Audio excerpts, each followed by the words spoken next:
Lucky Ghulam Shah वेझो हारी जदोजहद committee Sindh जी सॾ ते शेरकोट शाख ऐं सिंध जी पुछड़ी वारनि इलाइक़नि जी वाहन में फौरी पाणी फराहम करण लाइ ॻोठ अलाबख्श खोसो भरिसां शेरकोट शाख ते एहतिजाजी मुज़ाहिरो कयो वियो। एहतिजाज में वॾे अॻ में हारियुनि ऐं आबादगारनि शिरकत कई, जिन बैनर ऐं प्ले कार्ड खणी सिंध जे आबी हक़नि जी तहफ़्फ़ुज़ पुछड़ी वारनि इलाइक़नि खे पाणी फराहम करण, सिंध जे हिसे जी पाणी ते धाड़े ख़िलाफ़ ऐं पाणी जी मनसूफ़ानी विरछत जे हक़ में ज़ोरदार नारेबाज़ी कई। मुज़ाहिरे जी अॻुवानी हारी जदोजहद कमेटी सिंध जे सदर अली खोसो, मंज़ूर खोसो, फ़ख्र उमर, हाफ़िज़ हक़, नवाज़ खोसो ऐं ॿियनि अॻुवाननि कई। उन मौक़े ते ख़िताब कंदे अॻुवाननि चयो त शेरकोट शाख समेत सिंध जे पुछड़ी वारनि इलाइक़नि जा वाह सख़्त पाणी खोट जो शिकार आहिनि, जंहिं सबबि सारियुनि जो फसल ऐं सारियुनि जो ॿिज सख़्त मुतासिर थी रहिया आहिनि। हिननि चयो त जेकॾहिं फौरी तौर वाहन में पाणी न छॾियो वियो त हज़ारे एकड़नि ते पोखियल सारियुनि जो फसल ऐं सारियुनि जो ॿिज तबाह थी वेंदो, जंहिंसां हारियुनि ऐं आबादगारनि खे करोड़नि रुपयनि जो माशी नुक़सान बर्दाश्त करणो पवंदो ऐं सूबे जी ज़रे मइशत वधीक बहिरान जो शिकार बणिजी वेंदी। अॻुवाननि मुतालबो कयो त शेरकोट शाख समेत सिंध जी सभिनी पुछड़ी वारनि इलाइक़नि जी वाहन में बिना देर पाणी छॾियो वञे। सिंध खे 1991 ईस्वी वारी पाणी ठाह मूजिबि पंहिंजो मुकमल हिसो ॾिनो वञे।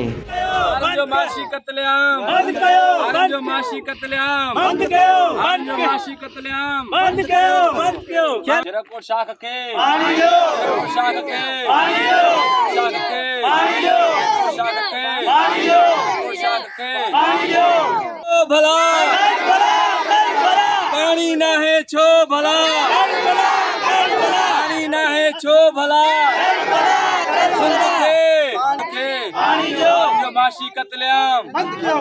जो माशी कत्लेआम बंद करो, जो माशी कत्लेआम बंद करो, बंद करो। पानी दो, सिंध के पानी दो, के पानी दो, हारन के पानी दो, शेरकोट शाख के पानी दो, शेरकोट शाख के पानी दो, शेरकोट शाख के पानी दो, शेरकोट शाख के पानी दो, सिंध के पानी दो, सिंध के पानी दो, हारन जो माशी कत्लेआम, हारन जो माशी कत्लेआम, सिंध के